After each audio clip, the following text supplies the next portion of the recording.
Hello and welcome. I'd like to thank you guys for coming out today, and I'd like to talk to you about a few things that are concerning Army firefighting, not just here on Toole Army Depot, but Army-wide. Predominantly, we're going to concentrate on how these changes are going to affect depot firefighting and depot firefighters, and also the other infrastructure on Toole Army Depot. But first, I'd like to introduce myself. My name is Ryan Jewell, and I'm a captain here at Toole Army Depot, and I've been here for 8 years. In addition to being a captain here, I'm also the assistant to the depot emergency manager. Some of the changes that we're going to talk about today are coming as a result of a broken infrastructure within Department of Defense firefighting, not just in Army firefighting.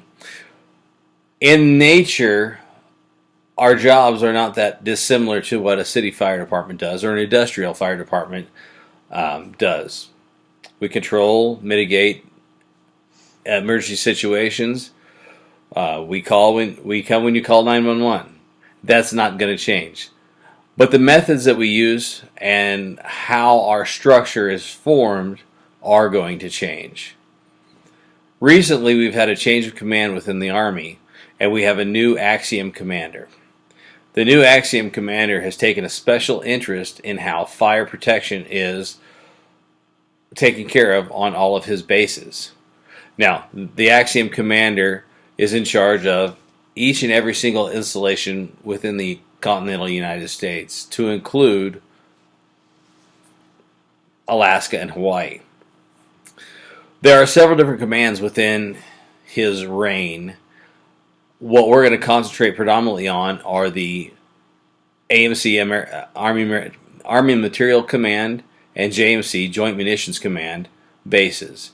Now, these bases are your smaller bases, and they're more of an organic base. What I mean by organic bases is they are not funded through Congress. So the funding that the base receives is gained from work that they do for either an outside entity, whether it be public or private. Here on our depot, I can't get into too much of what we actually do, but we do work for other branches of service to include the Army, and they pay us with their funding, and that's how we run the base.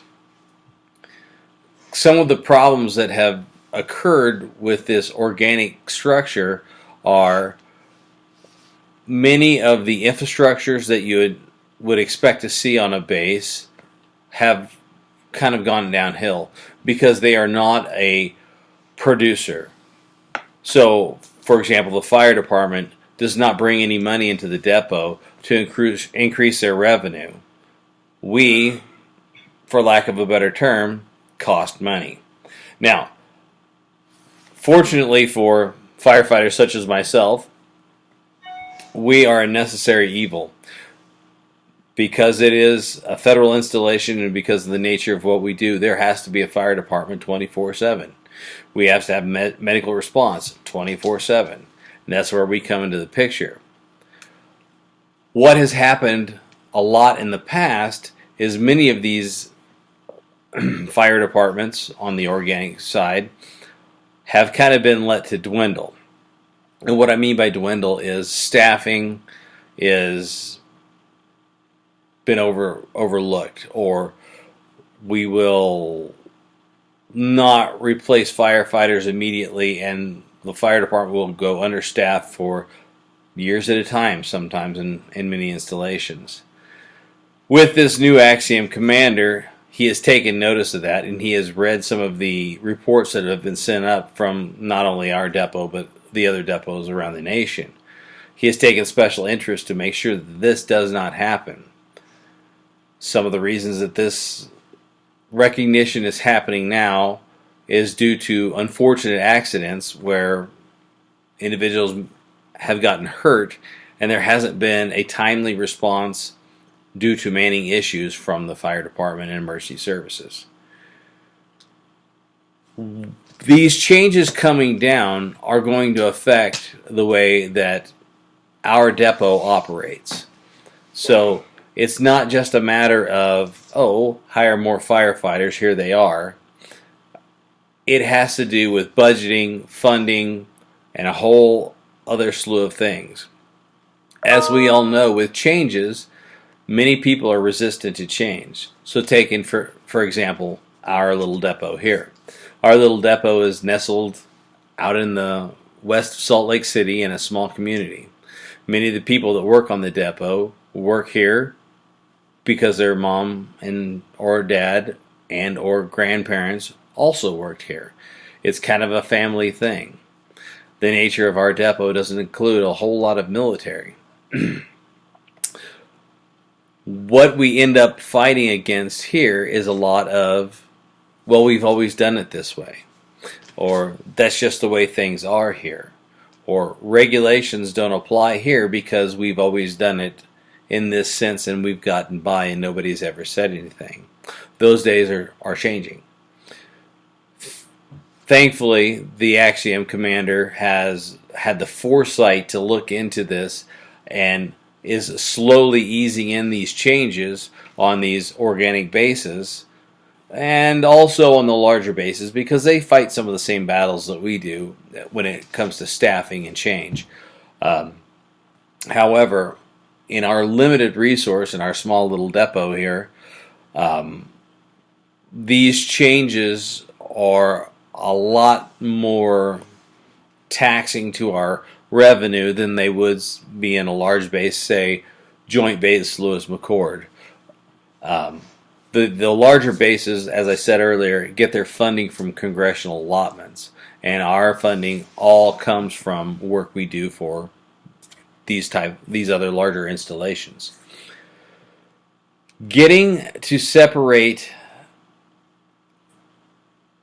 the depot from its money to hire fire and emergency services personnel has been a challenge, a huge challenge for quite a number of years here. This depot unfortunately was hit by the BRAC in 1993 and went from an operating force of well over 5,500 people to just a pittance of that. So the revenue is greatly reduced from 1993 down. The kind of operations that we do here, or that the main base does, are very necessary, and since the location of 12 Army Depot is where it is the only depot of its kind west of the Mississippi, which is very fortunate because that kind of saves our bacon from getting shut down again or any further than we already have been. These changes that are coming about are going to greatly affect the revenue of the depot and greatly affect the product that we sell, at least for the price of the product that we sell. Now, these organic depots make their money, as I said, off of other bases, private and public entities. We offer goods and commodities just like a normal business does, and we try to be competitive in price. If we're not competitive in price, business goes elsewhere, and we have no income. So to balance that is going to take a lot of trimming back of the fat in other areas to allow for these new mandatory changes. Now, what is driving these changes is we have Department of Defense Instruction 6055.6. Now that is Fire and Emergency Services programs. Now that's a broad DoD instruction. When you narrow it down, Army has their version of it, which is AR 420-90. The Air Force has their 32 series. That is essentially the same thing for the Air Force. And then you dwindle it down even further, it becomes TEED regulation 420-90 as well. And that specifically tells how the fire department will operate, how fire department manning will be obtained, levels of manning. The new Axiom commander has taken it upon himself to put together a work group Unfortunately, our fire chief is a part of that work group, and with the nature of my position, I've been able to give input and see what's going on in that work group, and have a little bit of input to the chief and what he puts up to the Axiom commander.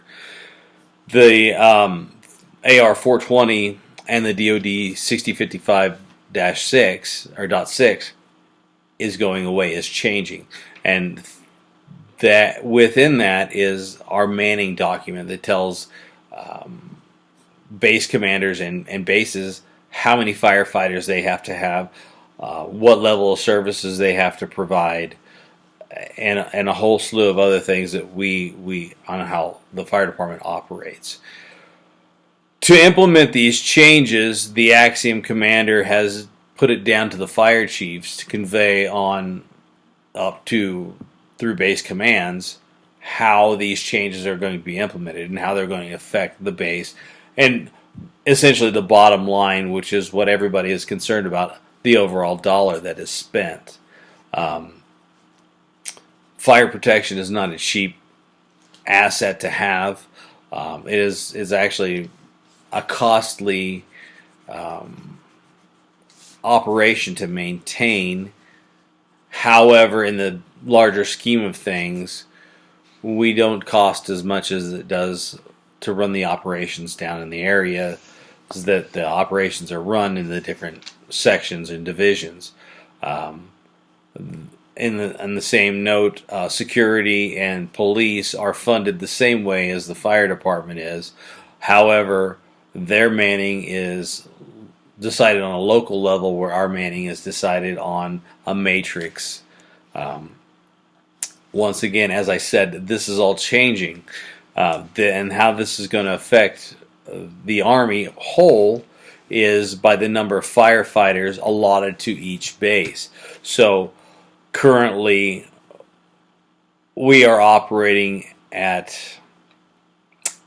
72.3% of the firefighters that we're supposed to have. So we're running a fire department at 72% of manning. You have some other larger installations that are running at 120% of their allotted manning. So essentially what this is going to do, what's being driven down from this, is the larger bases are going to lose some billets for firefighters, and they're not very happy about it. And these smaller bases are going to gain billets for firefighters, and they're not very happy about it either. One of the complaints that we hear is that the fire department is pure overhead and provide no gain or feedback to the depot and to the mission, and essentially we don't provide any money or income, and that at this point in time is pretty true. However, there are some other irons in the fire that come out of my office. We have a great area. We have a great training area, and we have a lot of very qualified and firefighters that hold instructor certifications in many areas. The plan to help offset some of the cost for these additional firefighting billets is we will be now providing at a cost services of training for state or local, state, and federal firefighters to come out and learn anything from and learn and get certified in many different operations, ranging from basic firefighter all the way up to technical rescue, structural collapse, trench rescue, high angle rescue, and most recently I've just stood up a team for windmill rescue.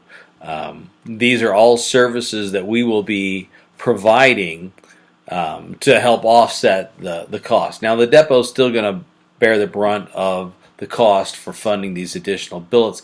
The additional billets are going to take us from our current allowance of 29 firefighters on staff all the way up to 43 firefighters on staff. Now, the good part about that is that it allows us to provide services for our customers in a much more efficient and better manner. We will be able to more efficiently run our ambulances out of the fire station and provide medical services as well as fire and rescue services. Whereas now we still provide all the same services, but we're trying to split it and wear several different hats on the same emergency, which is very dangerous for everybody involved. So that is our change. How we're going to do it is we will be providing, as I said, training at a cost for local, state, and federal entities to help offset the cost. However, the depot is also going to have to pony up some dough, which means they're going to have to trim some of the fat that they have down in their areas, or they're going to have to find other areas to decrease our hourly rate and what we charge our customers for our services we provide, or and another area that we're trying to help expand in the depot is that we will be leasing some of the empty buildings that are left over from missions that are gone now, leasing these facilities out to other federal and state agencies that they can conduct business within a secured and protected environment. They'll have security, police, fire, and medical available at little cost. However, the leases that they would sign and the monies that would come in from that would help fund other depot areas to help rebuild the infrastructure to include security, fire, facilities, and anything else in the infrastructure that has been kind of let go over the past few years. Well, essentially since 1993, when the BRAC took away the brunt of the business that the depot conducted. If anybody has any questions, I'll be happy to take questions after this. I'd like to thank you guys for coming out today. Any feedback is very much appreciated. Thank you, and have a nice day.